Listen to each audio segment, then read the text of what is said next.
rain slashed against the windshield when a blacked-out Maybach careened off the bridge, plunging into the freezing waters below. A 22-year-old girl with nothing left to lose dove in. She pulled out a lifeless 200-pound billionaire. But when his fangs grazed her bleeding wrist, her nightmare truly began. Midnight on December 14th was unforgiving in Seattle. Harper Quinn sat shivering in the driver's seat of her rusted 1998 Honda Civic, wrapped in 3 layers of thrift store blankets. Parked illegally near the dense wooded perimeter of Seward Park, she was just trying to survive another night. Her mother's staggering oncology bills from Virginia Mason Medical Center had devoured their savings, their home, and ultimately her mother's life. Now Harper had exactly $14 to her name, a dying car battery, and a crippling sense of isolation. Headlights ripped through the pitch-black night, violently bright and erratic. Harper bolted upright just as the agonizing screech of tires tearing across wet asphalt echoed through the trees. A massive, heavily armored Mercedes Maybach S600 Guard came tearing down Lake Washington Boulevard at over 100 miles an hour. Sparks flew in a terrifying shower as the luxury tank sideswiped the concrete barriers. It wasn't an accident. The Maybach was being hunted. 2 unmarked matte black SUVs were riding its bumper, their headlights completely extinguished. A sharp, explosive crack, the undeniable sound of high-caliber gunfire, shattered the quiet.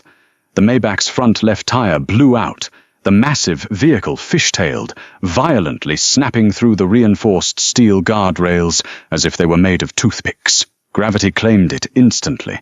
The car plummeted over the embankment, hitting the freezing, churning waters of Lake Washington, with a deafening impact that sent a massive plume of white water into the air.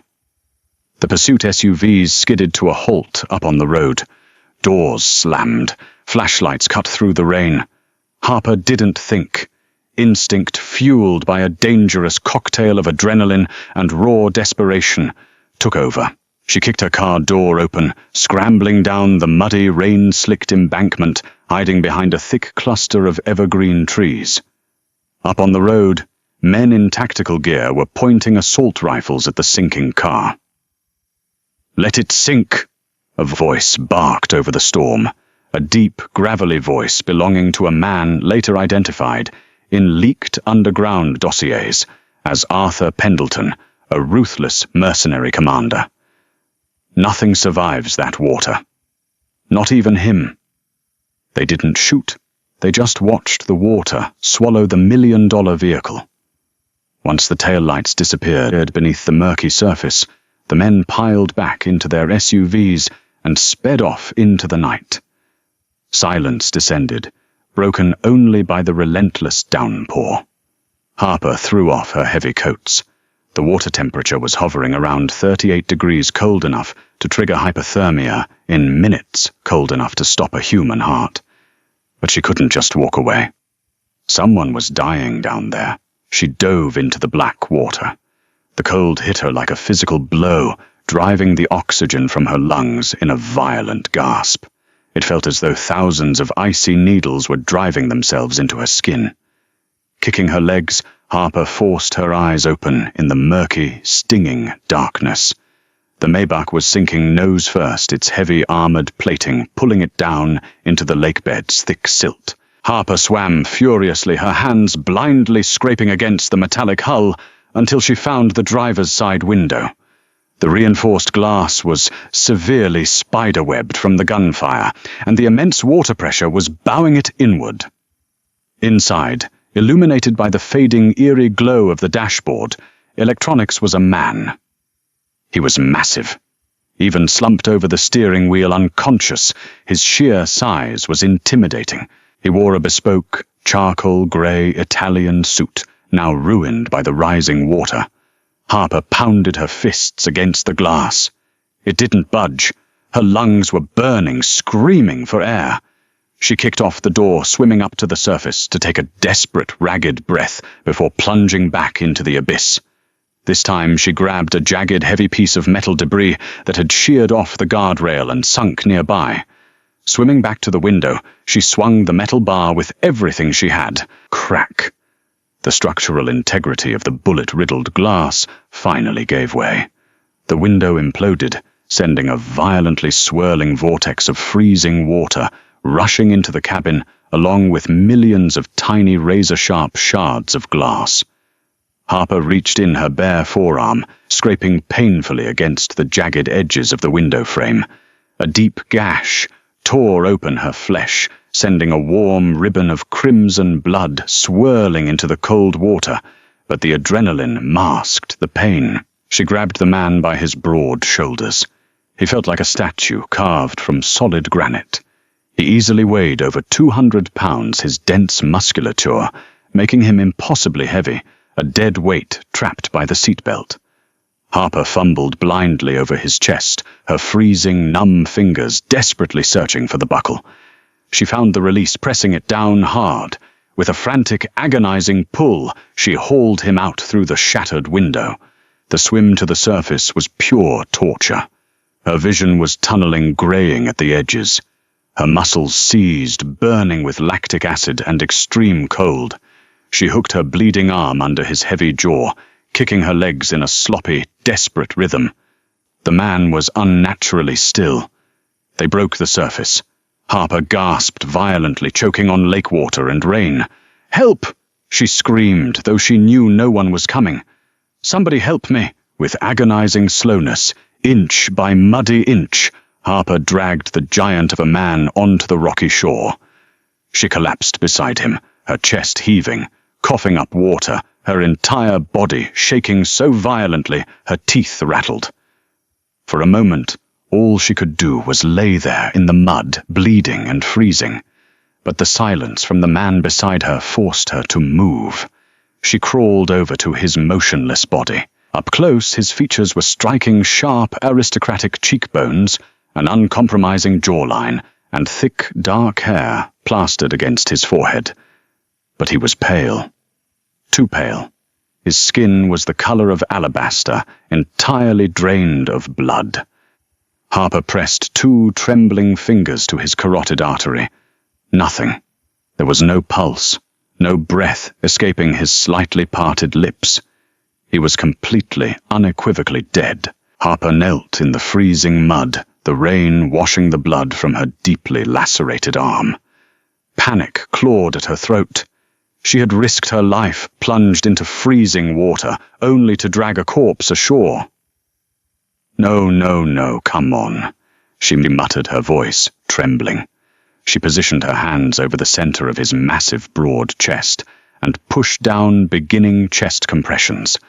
It was like trying to compress solid rock. His ribcage didn't yield an inch. The man's physical density was entirely inhuman. Harper leaned her entire body weight into it, grunting with exertion, but it was useless. "Breathe, damn it!" she yelled over the storm, pinching his nose and leaning down to force air into his lungs. As she leaned over his face, her injured arm hovered directly above his mouth. A single heavy drop of her blood, bright crimson and thick, fell from her torn flesh. It landed perfectly on the man's pale lips. What happened next defied every law of nature, science, and reality. The drop of blood absorbed into his skin as if the man's body was a parched desert, drinking the rain. A sharp, violent tremor racked his massive frame. His eyes snapped open. Harper scrambled backward, a scream caught in her throat. His eyes weren't human. The irises were a terrifying, mesmerizing shade of glowing crimson, burning like dying embers in the pitch-black night. Before Harper could even get to her feet, the man moved with a speed that the human eye could barely track. In a fraction of a second, he was sitting up. His massive hand shot out, wrapping around her wounded forearm with a grip that felt like industrial steel. He didn't pull her down to attack her. Instead, his glowing eyes fixated entirely on the deep, bleeding gash on her arm. "Donovan!" A deep, guttural voice hissed from his lips, a sound that vibrated right through Harper's chest. It wasn't a threat. It was an introduction. Donovan Hayes. a name whispered with reverence and terror in the shadowy elite circles of the Pacific Northwest, though Harper had no idea who he was. He pulled her arm toward his face. Harper thrashed, kicking her legs, terrified he was going to rip her arm off. "Let me go. Please." Donovan didn't listen. He opened his mouth, and Harper watched in absolute paralyzing horror as two perfectly sharp, elongated fangs descended from his upper gums. He didn't tear into her flesh. Instead, he pressed his cold, hard lips directly over the open wound on her forearm, his tongue sweeping over the laceration. The moment his mouth touched her blood, Harper felt a sudden, shocking rush of euphoria crash through her nervous system. The freezing cold vanished. The pain in her arm evaporated, replaced by a blinding, intoxicating warmth that made her head spin. Her resistance melted away, her muscles turning completely slack as he fed on the blood already spilling from her injury. He only took a few mouthfuls. As suddenly as he had grabbed her, Donovan pulled back, releasing her arm. Harper collapsed back into the mud, gasping for air, her mind reeling. She stared at her arm. The deep, jagged wound from the shattered glass was gone. The flesh was completely smooth, unblemished, leaving only smeared blood on her skin to prove it had ever been there. She looked up at Donovan in terror. The man was transforming right in front of her. The pale, deathly grey of his skin was flooding with rich, vibrant colour. The sound of a heartbeat, deep, slow, and powerful like a heavy bass drum, suddenly filled the air between them. The water logged in his lungs evaporated into a heavy steam that rolled off his shoulders into the cold night air. He stood up. He towered over her easily, 6'4", an apex predator, wearing a ruined suit. He wiped a streak of her blood from his chin, his glowing crimson eyes fading back to a deep, striking amber. "Who sent you?" Donovan's voice was no longer a gravelly hiss. It was smooth, commanding, and laced with quiet danger. Nobody," Harper stammered, scrambling backward like a cornered animal. "I live in my car. I saw you crash. I pulled you out."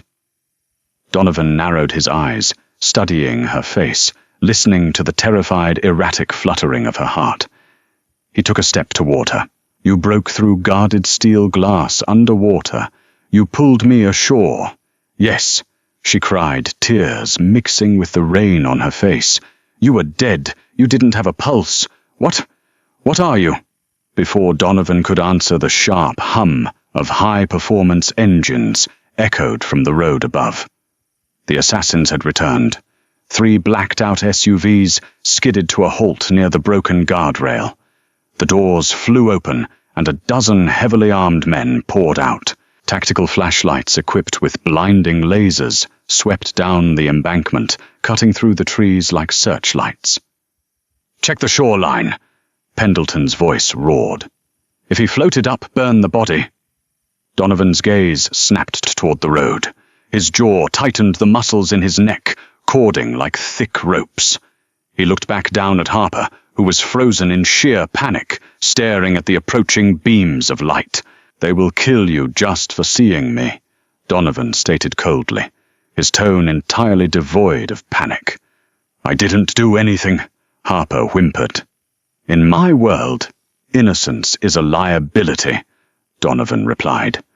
In a blur of motion, he leaned down and scooped Harper off the ground as easily as if she weighed nothing at all. He threw her over his broad shoulder. "Wait, put me down!" Harper screamed, pounding her fists against his hard back. "Hold your breath," was all he said. A volley of silenced gunfire ripped through the trees where they had just been sitting, shredding the bark and kicking up geysers of mud. But Donovan was already gone. Harper felt the world turn into a terrifying, wind-whipped blur. The sheer velocity at which Donovan moved was physically agonizing. The G-force pressed Harper against him, the surrounding forest turning into a smeared tunnel of darkness and rain. They were moving at a speed no vehicle could match in the dense terrain, leaping over massive fallen logs and scaling steep, muddy ravines with impossible ease. He didn't stop running until the sounds of the sirens and the shouting men were miles behind them, deep in the heavily forested foothills of the Cascade Mountains. He set her down roughly inside the cavernous dry hollow of a massive ancient cedar tree. Harper collapsed onto the dry pine needles, clutching her chest, hyperventilating. Her mind was fracturing. Vampires weren't real. They were Hollywood myths, campfire stories. But the man standing before her, his amber eyes glowing faintly in the pitch black of the hollow, was breathing proof of the impossible. You're a monster, she breathed out, her voice cracking. Donovan crouched down in front of her, his massive frame blocking the entrance of the hollow. He reached out his large, cold fingers, gently tipping her chin up so she was forced to look into his eyes. I am the king of a world you didn't know existed 20 minutes ago, Donovan said softly, the lethal promise in his voice sending a shiver down her spine. And right now, little savior, my blood is running through your veins, which means they aren't just hunting me anymore. They are hunting you. Sunrise offered no warmth in Seattle, only a gray, suffocating mist that clung to the towering evergreens of the Cascade foothills. Harper sat wrapped in an oversized cashmere blanket on a modern leather sofa, clutching a mug of black coffee. They were no longer in the muddy wilderness. Sometime before dawn, Donovan had carried her to a covert subterranean bunker, hidden beneath a decommissioned Boeing testing hangar near King County International Airport. The space was a jarring contrast to her rusted Honda Civic. It was a sprawling, high-tech fortress filled with server racks, an armory of heavy weaponry, and priceless Renaissance art, casually leaning against reinforced concrete walls. Donovan stood across the room, his back to her. He had shed his ruined suit for tactical fatigue pants and a fitted black thermal shirt that stretched across his broad, heavily muscled shoulders. He was speaking into an encrypted satellite phone, his tone low and lethal. "Pendleton missed," Donovan growled into the receiver. "I want Aegis Defense Solutions dismantled by midnight. Buy their shell companies, liquidate their assets, and find out which of the High Council paid them to orchestrate the hit. Yes, burn it all down, Callahan." He ended the call and finally turned to look at her. His amber eyes were no longer glowing, but they held a heavy, ancient weight that made Harper's breath catch in her throat. He moved toward her with a predatory, silent grace, taking a seat on the glass coffee table directly in front of her knees. "You are remarkably calm for a woman who just found out vampires control the global private military sector," Donovan said, his gaze dropping to her forearm. The skin was still perfectly smooth, devoid of any scar from the shattered glass. "I watched my mother die of aggressive lymphoma for 3 years, Mr. Hayes," Harper replied, her voice trembling but defiant. "I watched the American healthcare system drain every penny we had at Virginia Mason, leaving us homeless. Monsters in suits I'm used to. Fangs are just a new accessory." A faint, dangerous smirk touched the corner of Donovan's mouth. "Donovan. Call me Donovan." He reached out his cool, large hand, gently wrapping around her wrist. The touch sent a violent electric jolt up her arm. "Your mother's debt is erased. As of 10 minutes ago, your hospital bills are paid in full. The bank that foreclosed on your childhood home in Ballard, I just bought it. The house is yours again." Harper stared at him, her heart hammering against her ribs. "Why, because I pulled you out of a lake?" "Because you did the impossible," Donovan said, his voice dropping to a mesmerizing whisper. "I was trapped in a reinforced tomb, shot with depleted uranium rounds, designed to paralyze my kind, drowning in freezing water. I was in a regenerative stasis, a death sleep. Human blood, normal human blood, cannot wake a vampire king from a death sleep. But yours did. He leaned in closer, his thumb tracing the invisible line where her wound used to be. When my lips touched your blood, it was like swallowing liquid fire. It didn't just heal you, Harper. It rebound my severed neural pathways in seconds. Do you know your blood type? O negative, Harper whispered, shrinking back slightly into the leather cushions. No, Donovan corrected, his eyes darkening with a possessive intensity. You were misdiagnosed. You have Rutschnull, the golden blood. Fewer than 50 people on the entire planet have it. To humans, it makes you a universal donor for rare blood types. To my kind, it makes you a myth, a battery of infinite biological power. And now that I have tasted it, now that my venom has entered your bloodstream, to heal your arm, you are marked. Harper's stomach dropped. Marked. The blood bond. Donovan explained, his gaze locked intensely on hers. Pendleton and his mercenaries didn't just track my vehicle tonight. They track biological signatures. When I healed you, our biology intertwined. You are broadcasting my signature, and I am broadcasting yours. They will never stop hunting you, Harper. The rival factions of the High Council will slaughter armies to get their hands on a golden blood vessel. Before Harper could process the sheer magnitude of the nightmare, she had stumbled into a deafening, metallic screech, echoed through the cavernous hangar above them. The security alarms didn't blare.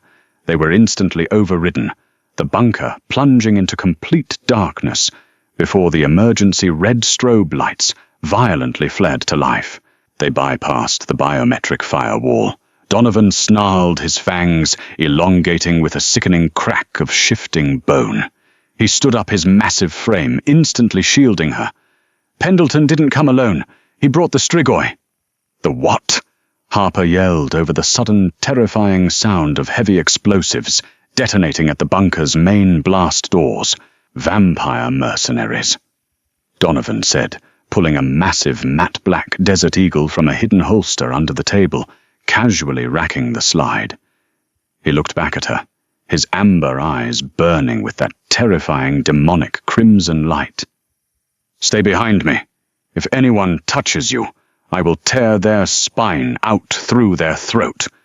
The reinforced titanium blast doors didn't just open. They were violently blown off their massive hinges, a 2-ton slab of metal flying across the room and smashing into the server racks. A thick cloud of pulverized concrete and white phosphorus smoke flooded the bunker. Through the stinging smoke they emerged.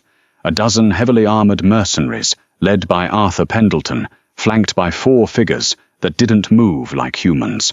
These 4 moved with the same terrifying blurred velocity as Donovan. They wore tactical gear, but their faces were pale, their eyes pitch black, and their mouths dripped with raw malice. Well, well, Pendleton's voice echoed through the smoke, heavily distorted by a tactical gas mask. The king and his new pet. Kill Hayes. Bag the girl. The council wants her alive. Donovan didn't wait. He launched himself forward with an explosive force that shattered the glass coffee table beneath his boots. Harper pressed herself against the concrete wall, her hands clamped over her ears, as the deafening roar of automatic gunfire filled the bunker. The human mercenaries unloaded their assault rifles, the muzzle flashes strobing like deadly lightning. But Donovan was a phantom. He moved entirely too fast for human eyes to track. He didn't bother shooting the humans. He waded directly into their formation. With a sickening crunch, Donovan drove his fist through the tactical vest of the closest mercenary, crushing his chest cavity. He grabbed another by the helmet, violently twisting, until a sharp snap echoed over the gunfire, tossing the lifeless body aside like a broken toy. But the Strigoi were waiting. 2 of the vampire assassins hit Donovan simultaneously from the flanks, tackling the king into a concrete pillar. The sheer force of their impact cracked the reinforced stone. They gnashed and clawed their fangs, tearing at Donovan's thermal shirt, trying to rip into his jugular. Donovan roared a sound that shook the very foundation of the bunker. He grabbed the first Strigoi by the throat, lifting him completely off the floor, and drove his heavy pistol directly beneath the assassin's jaw. He pulled the trigger. The gunshot deafened the room, and the assassin's head snapped back, his body collapsing into ash and ruined tissue. While Donovan fought the remaining three, Pendleton saw his opening. The mercenary commander dropped his empty rifle, drawing a serrated combat knife, and sprinted through the smoke directly toward Harper. Harper scrambled away, throwing the heavy cashmere blanket toward him, but Pendleton easily battered it aside. He grabbed her by the hair, violently yanking her backward. Harper screamed as cold steel pressed against her carotid artery. "Hold it!" Pendleton roared over the chaos. Donovan froze. He had one Strigoi pinned to the floor, his fist raised to deliver a fatal blow. He looked up, his crimson eyes locking onto Harper. Seeing the blade pressed against her throat, the rage rolling off Donovan's body was so intense it felt like physical heat. "Let her go, Arthur," Donovan commanded. His voice wasn't a yell. It was a terrifyingly calm, vibrating hum of absolute death. "I will give you 3 seconds to take that blade off her skin."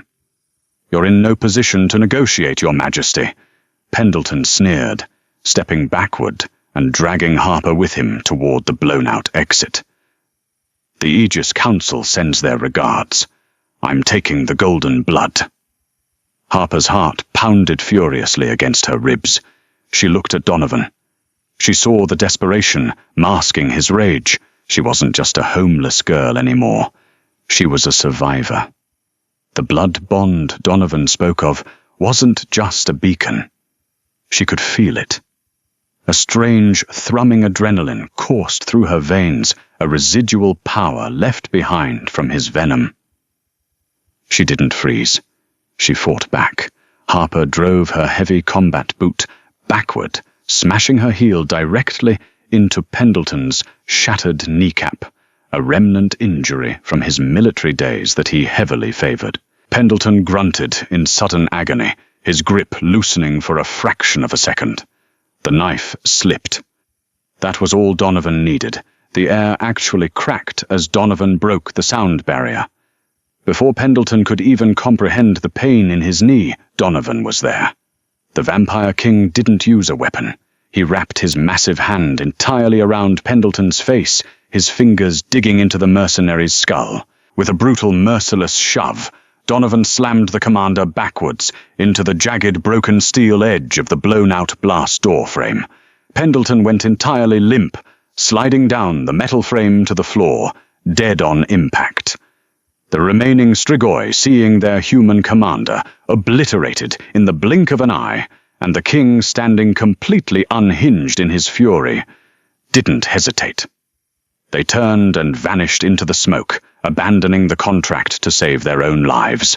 Silence descended on the ruined bunker, save for the crackle of burning electrical wires and the heavy, ragged breathing of the 2 survivors. Donovan stood over Pendleton's body, his chest heaving, his hands soaked in blood. Slowly the terrifying crimson fire in his eyes faded back to a warm, deep amber. He turned to Harper, who was leaning against the wall, shaking violently as the adrenaline rapidly left her system. He crossed the room in 2 strides, falling to his knees in front of her. He gently pulled her hands away from her face, frantically inspecting her neck for any sign of a cut. Finding none, he let out a heavy, shuddering breath, pulling her flush against his broad chest. "You're safe," he whispered fiercely into her hair, his arms wrapping around her like a protective steel vault. "I've got you." Harper buried her face in his shoulder, gripping the fabric of his shirt. "They're going to keep coming, aren't they?" Donovan pulled back just enough to look into her eyes. The cold, ruthless king was gone, replaced by a man looking at the only light in his dark, eternal world. "They will," Donovan admitted, his thumb brushing a tear from her cheek. "I can make you disappear, Harper. I can give you the house in Ballard, a new identity, and enough money to ensure you never have to sleep in a freezing car again. I can sever the bond. You can walk away right now, and you will never see me again." He paused, the muscle in his jaw ticking. "Or you can stay. You can stand by my side, and together we will hunt down every single member of the High Council who put a price on your head. But if you stay, you are mine, and I will burn the world to ash before I ever let anyone touch you again." Harper looked at the wreckage around them. She thought of her cold, lonely life, the crushing debt and the absolute powerlessness she had felt every single day. She looked into the amber eyes of the terrifying, beautiful monster who had just offered her the world. She didn't hesitate. Harper reached up her fingers, threading into his dark hair, and pulled his lips down to hers. "Burn it down," she whispered against his mouth. What an unbelievable twist of fate. From freezing and fighting for her life in a rusted Honda Civic, Harper Quinn unlocked a dark, secret world and claimed the heart of a billionaire vampire king. Will Harper and Donovan survive the wrath of the High Council, or will their enemies tear them apart? If you were on the edge of your seat for this thrilling supernatural romance, hit that like button. Share this story with your friends, and subscribe to the channel for more heart-pounding, true-life dramas.